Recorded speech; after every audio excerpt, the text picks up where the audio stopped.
Assalamualaikum warahmatullahi wabarakatuh. Kami dari kelompok 2 mata kuliah Hukum Islam ingin mempresentasikan materi mengenai sumber hukum Islam. Namun sebelum kita masuk ke dalam materi inti, alangkah baiknya saya membawakan sedikit pengantar.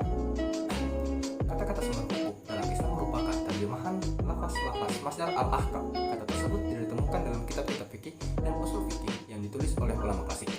Untuk menjelaskan arti sumber hukum Islam, mereka menggunakan istilah dalil-dalil syariah. Jumhur fuqaha sepakat mengatakan bahwa sumber hukum Islam pada umumnya ada 4, yaitu Al-Quran, Al-Sunnah, Ijma, dan Qiyas. Hukum-hukum yang diambil dari sumber-sumber tersebut wajib diikuti. Urutan penyebutan menunjukkan urutan-urutan kedudukan dan kepentingannya. Jadi apabila tidak ada dalam hukum sesuatu peristiwa dalam Al-Quran, baru dicari dalam Sunnah. Kalau tidak terdapat dalam Sunnah, dicari dalam Ijma. Kalau tidak terdapat di dalam Ijma, baru dicari dalam Qiyas. Masih ada sumber-sumber hukum yang lain, tapi masih banyak diperselisihkan tentang mikat atau tidaknya. Sumber-sumber tersebut ialah istahan, istihab, maslahan mursalah, urut mazhab sahabat, dan syariat sebelumnya, yaitu syaruman qabl ana. Perlu dicatat, adanya perbedaan antara Al-Quran dan Al-Sunnah di satu pihak dengan kedua sumber lainnya di lain pihak. Al-Quran dan Sunnah merupakan dasar syariat Islam dan berisi aturan-aturan syariat yang bersifat umum. Sumber-sumber lain sebenarnya tidak membawa aturan-aturan dasar baru atau aturan-aturan yang bersifat umum, melainkan lebih tepatnya untuk dikatakan sebagai cara pengambilan hukum-hukum dari nas-nas Al-Quran dan Sunnah. Sumber-sumber lain tidak boleh berisi aturan-aturan yang berlawanan dengan Al-Quran dan Sunnah, karena sumber-sumber lain itu sendiri bersumber kepada Al-Quran dan Sunnah. Baik, tanpa berlama-lama lagi, langkah baiknya kita langsung masuk kepada materi inti. Kepada Syafrina, kita persilahkan. Baik, setelah mendengar pengantar dari teman saya tadi, saya akan melanjutkan ke materi selanjutnya, yaitu tentang sumber-sumber apa saja yang berada di dalam hukum Islam. Sumber yang berada di dalam hukum Islam terdiri dari 4, antara lain yang pertama Al-Quran. Pengertian secara etimologis. Secara etimologis, kata Al-Quran merupakan isi masdar dari fi'il madli yang artinya membaca, menelah, mempelajari, menyampaikan, mengumpulkan, melahirkan, gunting, membacakan pelajaran kepadanya, menyampaikan salam kepadanya, mengumpulkannya, yang hamil melahirkan, entah itu gunting dan Al-Quran. Keduanya merupakan isi masdar dari qara'a yang artinya pembacaan atau bacaan. Berikut secara terminologis. Bagian A, menurut istilah ahli kalam, beberapa definisi yang dikemukakan para ahli ilmu kalam atau mutakalimin, yaitu yang pertama, Al-Quran itu adalah sifat yang kadim yang berhubungan dengan kalimat-kalimat yang hikamiah atau penuh hikmah yang tersusun dari awal surat Al-Fatihah sampai surat An-Nas. Yang kedua, Al-Quran itu adalah kalimat-kalimat yang penuh hikmah, yang ghazali, yang tersusun rapi tanpa berurutan, yang bebas dari huruf sebangsa lafaz, pemikiran dan kejiwaan. Yang ketiga, Al-Quran itu adalah lafaz yang diturunkan kepada Nabi SAW dari surah Al-Fatihah sampai akhir surat An-Nas. Lafaz tersebut merupakan mudhair atau gambaran yang tampak bagi kalimat-kalimat yang hikamiah yang azaliyah pada definisi-definisi sebelumnya. Bagian B, menurut istilah ahli usul fikih dan ahli fikih, Al-Quran itu adalah kalam Allah yang menjadi mukjizat yang diturunkan kepada Nabi SAW, yang dituliskan di mushaf, yang dinukilkan secara mutawatir dan dipandang sebagai ibadah bagi yang membacanya. Itulah definisi yang paling panjang. Sebagian mereka meringkasnya dengan menonjolkan sebagian khususiyahnya, tapi tidak meninggalkan inti dari definisi di atas, yaitu lafaz yang diturunkan kepada Nabi SAW dari awal surat Al-Fatihah sampai akhir surat An-Nas. Berikut mewakili khususiyah Al-Quran yang lainnya. Berdasarkan beberapa definisi sebelumnya di atas, penulis dapat menyimpulkan pengertian Al-Quran sebagai kalam Allah Subhanahu wa Ta'ala yang bersifat kadim, bersifat azali, penuh hikmah, merupakan mukjizat diturunkan kepada Nabi Muhammad secara mutawatir, tersusun rapi dari surat Al-Fatihah dan diakhiri dengan surat An-Nas, ditulis dalam mushaf dan dianggap ibadah bagi orang yang membacanya. Pada garis besar, hukum-hukum Al-Quran dibagi menjadi 2. Pertama, hukum-hukum untuk menegakkan agama yang meliputi soal-soal kepercayaan dan ibadat Kedua, hukum-hukum yang mengatur negara dan masyarakat serta hubungan perorangan dengan lainnya yang meliputi hukum-hukum keluarga, keperdataan, kepidanaan, kenegaraan, internasional, dan sebagainya. Hukum-hukum Al-Quran dengan segala macamnya diturunkan dengan maksud untuk mendatangkan kebahagiaan manusia di dunia dan akhirat. Dan oleh karena itu, tiap-tiap perbuatan di dunia mempunyai segi keakhiratan. Perbuatan ibadah atau peristiwa pidana dan sebagainya menimbulkan akibatnya dalam kehidupan di dunia ini. Tetapi di samping akibat-akibat tersebut juga, perbuatan itu menimbulkan akibat-akibat di akhirat, yaitu pahala atau hukum akhirat. Selanjutnya akan dilanjutkan oleh teman saya. Baik, melanjutkan materi selanjutnya, sumber hukum Islam yang kedua adalah hadis Rasulullah SAW. Secara etimologis, hadis mempunyai arti kabar, kejadian, sesuatu yang baru, perkataan, hikayat, dan cerita. Sedangkan secara terminologis, hadis adalah sesuatu yang diriwayatkan dari Rasulullah SAW, baik berupa perkataan, perbuatan, dan ketetapan setelah beliau diangkat menjadi nabi. Selain hadis, ada juga ulama menggunakan sunnah sebagai sumber hukum Islam. Pengertian sunnah lebih umum daripada pengertian hadis. Sedangkan pengertian sunnah secara etimologis yaitu perjalanan hidup, jalan atau cara, tabiat syariah yang jamaknya adalah al-sunnah.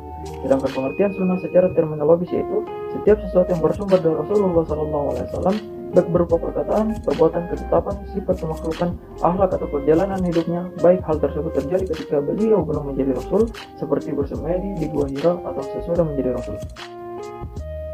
Hadis merupakan sumber kedua bagi hukum Islam, dan hukum-hukum yang dibawa oleh hadis ada 3 macam. Pertama, sebagai penguat hukum yang dimuat dalam Al-Quran. Kedua, sebagai penjelas terhadap hukum-hukum yang dibawa oleh Al-Quran dengan macam-macam penjelasan, seperti pembatasan arti yang umum, merincikan persoalan-persoalan pokok, dan sebagainya. Ketiga, sebagai pembawa hukum baru yang tidak disinggung oleh Al-Quran secara tersendiri. Dari segi jumlah orang yang meriwayatkan hadis dibagi menjadi 3, yaitu pertama, hadis mutawatir, yaitu hadis yang diriwayatkan oleh sejumlah banyak perawi yang secara kebiasaan tidak mungkin mereka bersepakat untuk berdusta sejak tingkat awal sanad sampai akhir sanad.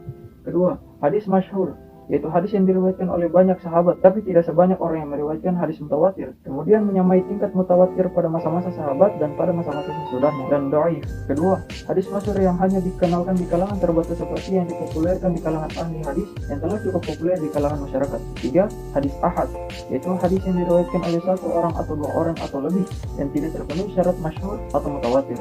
Menurut Imam Al-Ghazali, hadis ahad adalah sesuatu hadis yang tidak sampai ke posisi mutawatir. Hal ini disebabkan oleh hilangnya salah satu syarat mutawatir yang merupakan bentuk pengertian ahad.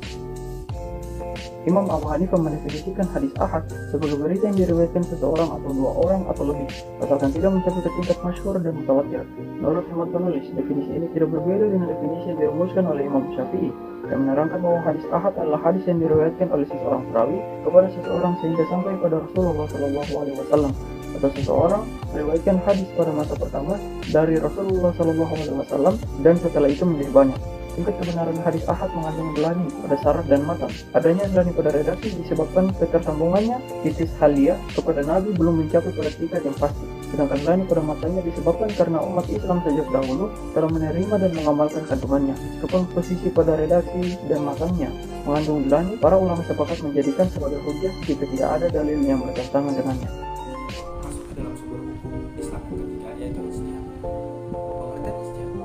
Kamus bahasa Arab al-mujtahid sulma al-yasun bayu memberikan arti pada ijtihad dengan mengatakan ijtihad ialah bersungguh-sungguh sehabis usaha. Yang kedua, menurut Abu Hamid arti ijtihad dari segi teknis ialah bersungguh-sungguh sekuat-kuatnya untuk mencapai keputusan dengan jalan mengambil dari Al-Quran dan Sunnah. Sedangkan menurut kata-kata atau bahasa, menurut Abdul Hamid ijtihad berarti bersungguh-sungguh itu supaya yang ketiga dari Abdul Alam mengatakan bahwa arti ijtihad dari segi pengertian hukum ialah maximum effort to exercise in a given problem or issue, the injunction of Islam and its real intent.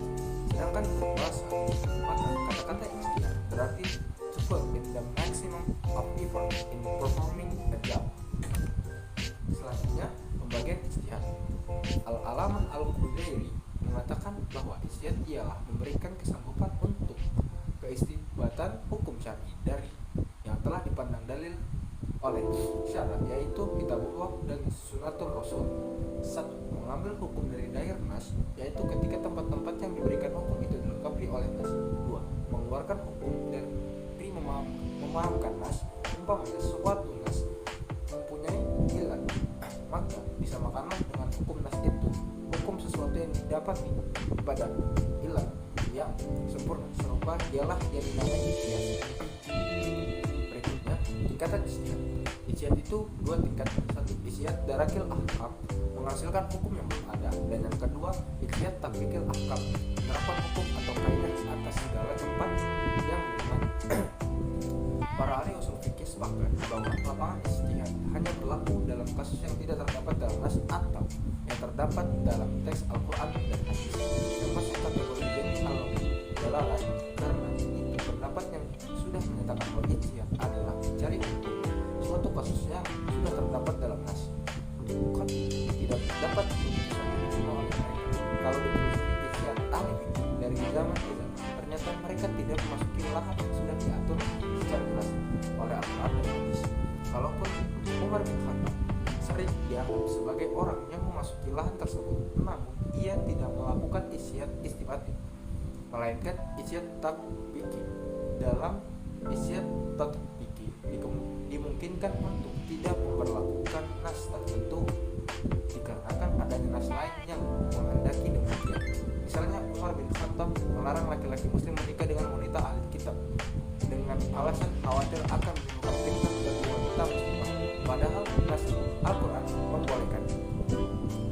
Dari uraian ringkasan di atas dapat dipahami bahwa ijtihad adalah ilmu fikih, meliputi masalah-masalah yang secara eksplisit tidak terdapat dalam Al-Quran dan hadis, dan masalah-masalah yang terdapat dalam ilmu sumber tersebut.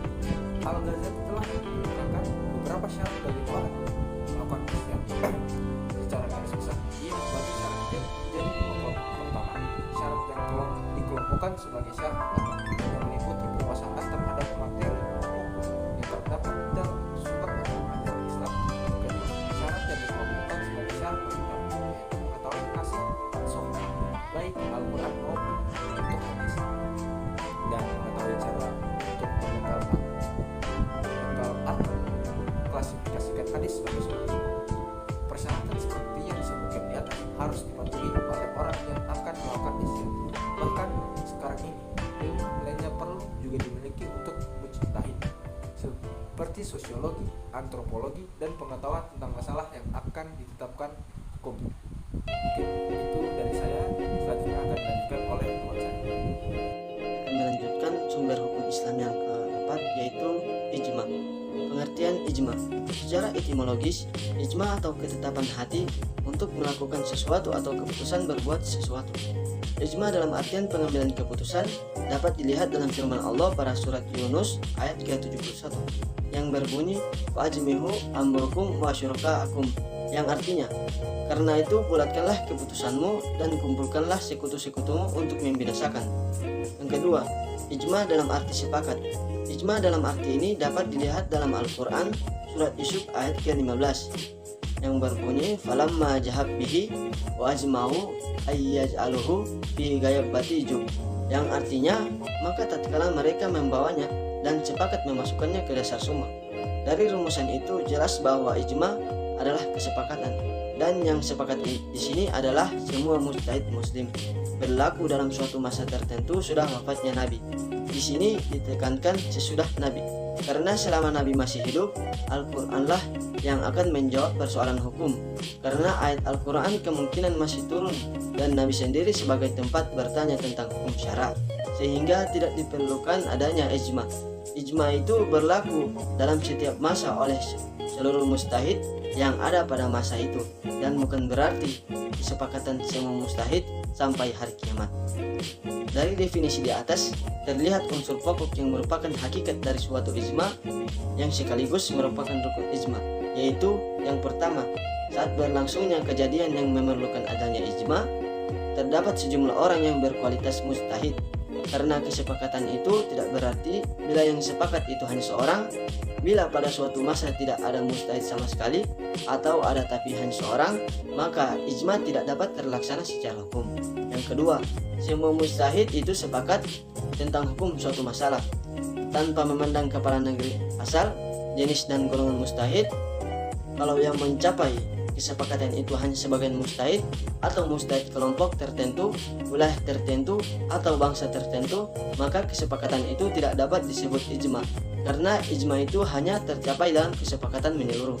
Yang ketiga, kesepakatan itu tercapai setelah terlebih dahulu masing-masing mujtahid mengemukakan pendapatnya sebagai hasil dari usaha ijtihadnya secara terang-terangan, baik pendapatnya itu dikemukakan dalam bentuk ucapan dengan mengemukakan fatwa tentang hukum kejadian itu, atau dalam bentuk perbuatan dengan memutuskan hukum dalam pengadilan dalam kedudukannya sebagai hakim. Baik, itulah tadi pemaparan materi mengenai sumber hukum Islam dari kelompok 2. Lebih dan kurangnya kami mohon maaf. Sekian dari kami. Wabillahi taufiq wal hidayah. Assalamualaikum warahmatullahi wabarakatuh.